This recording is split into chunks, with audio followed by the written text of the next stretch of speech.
Hijrah Diaries. Bismillahirrahmanirrahim. Assalamualaikum warahmatullahi wabarakatuh. Alhamdulillah, wassalatu wassalamu ala rasulillah wa ala alihi wa sahbihi wa man wala wa la hawla wa la quwwata illa billahi wa ba'd.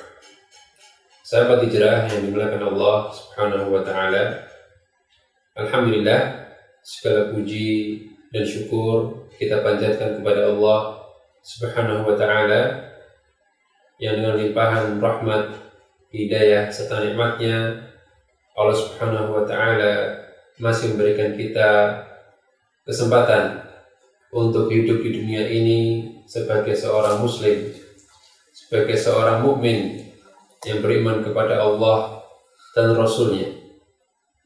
Dan tak lupa salat dan salam semoga senantiasa tercurah untuk Nabi kita Muhammad sallallahu alaihi wasallam dan juga untuk para sahabat beliau dan juga untuk orang-orang yang mengikuti beliau sampai hari kiamat kelak. Amin ya rabbal alamin.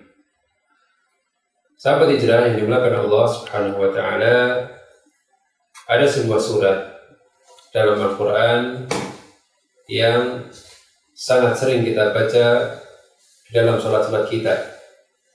Sebuah surat yang pendek yang terdiri dari 6 ayat, namun syarat padat akan makna, yaitu surat Al-Kafirun, yang artinya adalah surat mengenai orang-orang kafir, orang-orang yang ingkar kepada Allah. Tidak hanya ingkar mengenai keberadaan Allah, tapi mereka ingkar dengan beribadahan kepada Allah semata. Mereka adalah orang-orang yang mengingkari agama yang Allah ridhai, yaitu Islam. Maka pengertian orang-orang kafir tidak hanya mencakup orang-orang yang mengingkari eksistensi Allah Subhanahu wa ta'ala, namun juga mencakup mereka yang bahkan beribadah kepada Allah, namun mereka juga beribadah kepada selain Allah, yang kita sebut dengan orang-orang yang musyrik, yang menyekutukan Allah Subhanahu wa ta'ala. Maka sahabat hijrah yang dimuliakan Allah Subhanahu wa ta'ala, surat ini adalah surat yang ditujukan pada orang-orang kafir Quraisy di Mekah. Ya. Sebabnya adalah ketika Nabi SAW mendakwahkan tauhid, mendakwahkan untuk hanya beribadah kepada Allah dan tidak beribadah kepada selain Allah, maka hal tersebut membuat orang-orang kafir di kota Mekah menjadi gerah. Mereka tidak suka. Mereka yang sudah terbiasa menyembah Tuhan-Tuhan selain Allah, mereka disuruh untuk beribadah hanya kepada Allah, membuang berhala-berhala mereka, maka mereka tidak suka.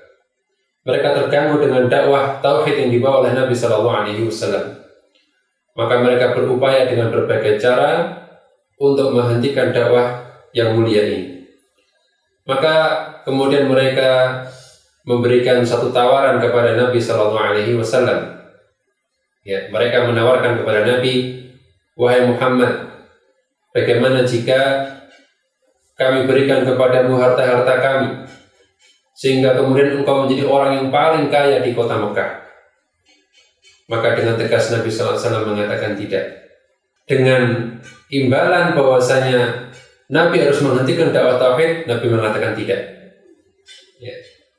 Oke, kalau begitu bagaimana jika kami tawarkan kepada engkau wanita yang paling cantik di kota Mekah, supaya engkau menjadi orang yang paling terpandang di kota ini?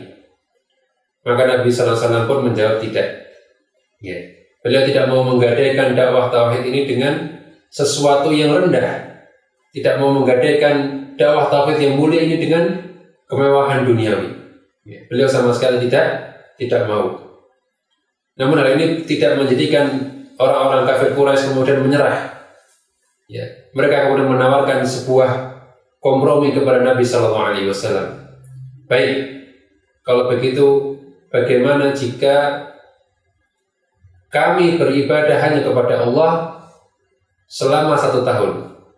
Kami turuti ajakanmu untuk beribadah hanya kepada Allah selama 1 tahun.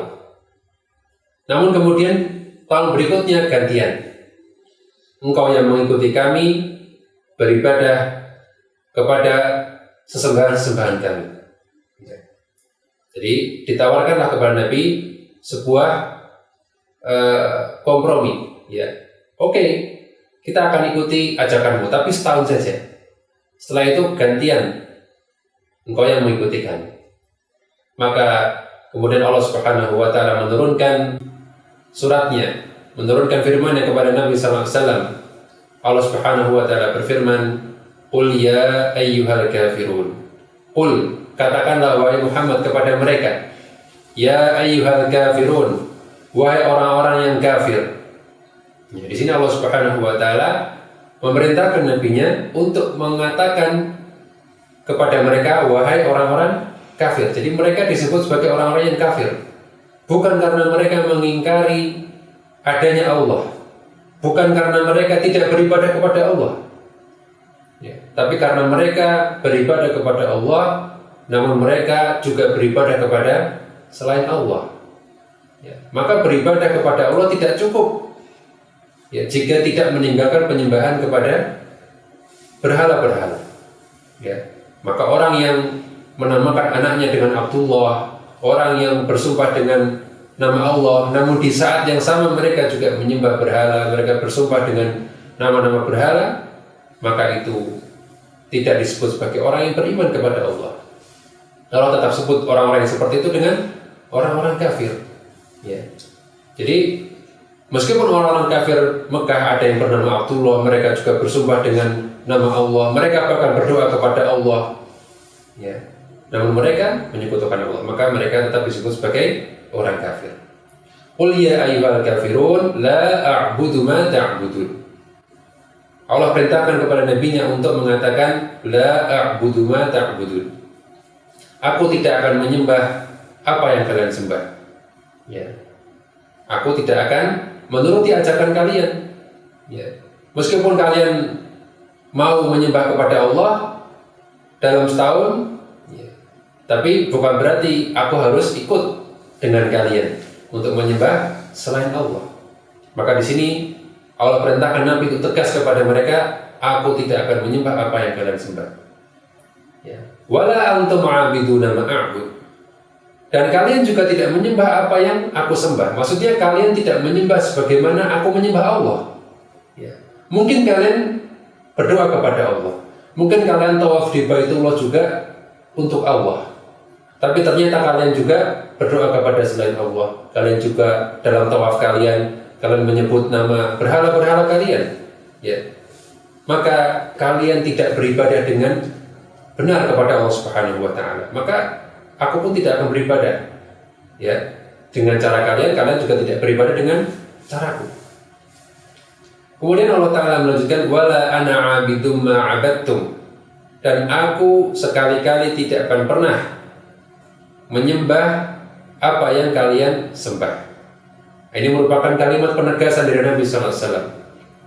Kalau tadi Nabi sallallahu alaihi wasallam mengatakan aku tidak pernah menyembah apa yang kalian sembah, maka di sini Nabi diperintahkan untuk mengatakan aku tidak akan pernah menyembah apa yang kalian sembah. Jadi aku tidak pernah dan tidak akan pernah menyembah apa yang kalian sembah.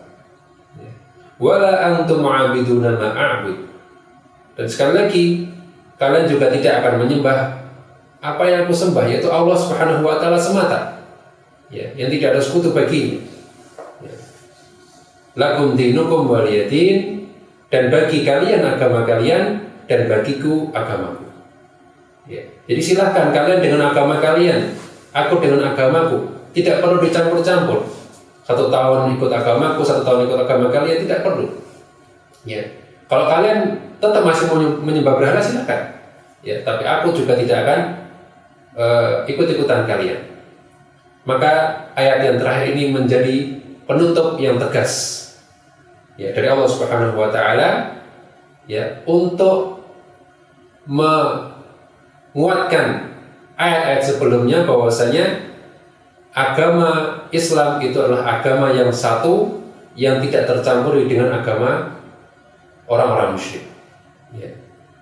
Maka ini juga menjadi dalil yang tegas, menjadi bantahan yang tegas bagi mereka yang meyakini adanya pluralisme agama, yang meyakini bahwasanya semua agama sama, semua agama mengajarkan kepada kebaikan.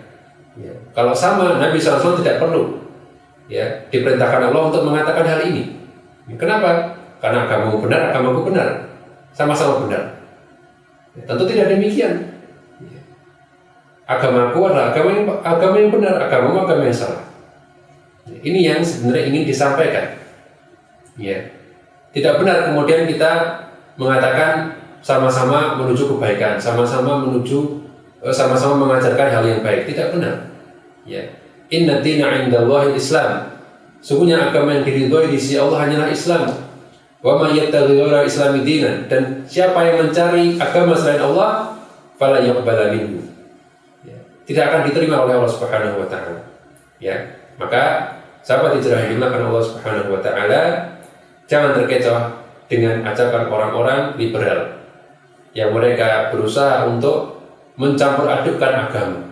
Ya, yang mana mereka mengatakan, ayo kita ikut perayaan ibadah agama lain dalam rangka toleransi, yang mereka sebut sebagai toleransi, padahal sama sekali bukan toleransi. Ya.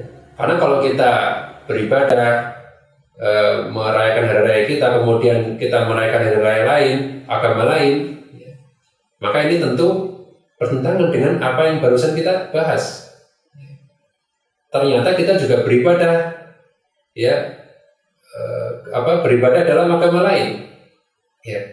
Maka yang disebut toleransi yang betul adalah kita beribadah dengan sesuai dengan keyakinan kita, sesuai dengan ajaran agama kita merayakan hari raya agama kita saja, dan umat lain pun silahkan mereka menjalankan ibadah agama mereka, merayakan hari raya agama mereka. Tidak perlu kemudian kita sebagai umat muslim ikut-ikutan acara agama mereka. Ya. Atau sebaliknya, mereka pun tidak perlu berbasa-basi untuk ikut merayakan perayaan hari raya agama kita. Tidak perlu. Kita tidak perlu mereka ikut merayakan. Sebagaimana kita juga tidak dibolehkan untuk ikut merayakan hari raya agama mereka. Karena ini sama saja berarti kita ikut serta dalam peribadahan agama mereka. Maka sahabat hijrah yang dimuliakan Allah Subhanahu wa taala, demikian pembahasan kita mengenai surat Al-Kafirun. Yang mana surat ini disebut juga dengan surat Al-Ikhlas. Ya. Jadi surat Al-Ikhlas tidak hanya surat yang diawali dengan Qul huwallahu ahad.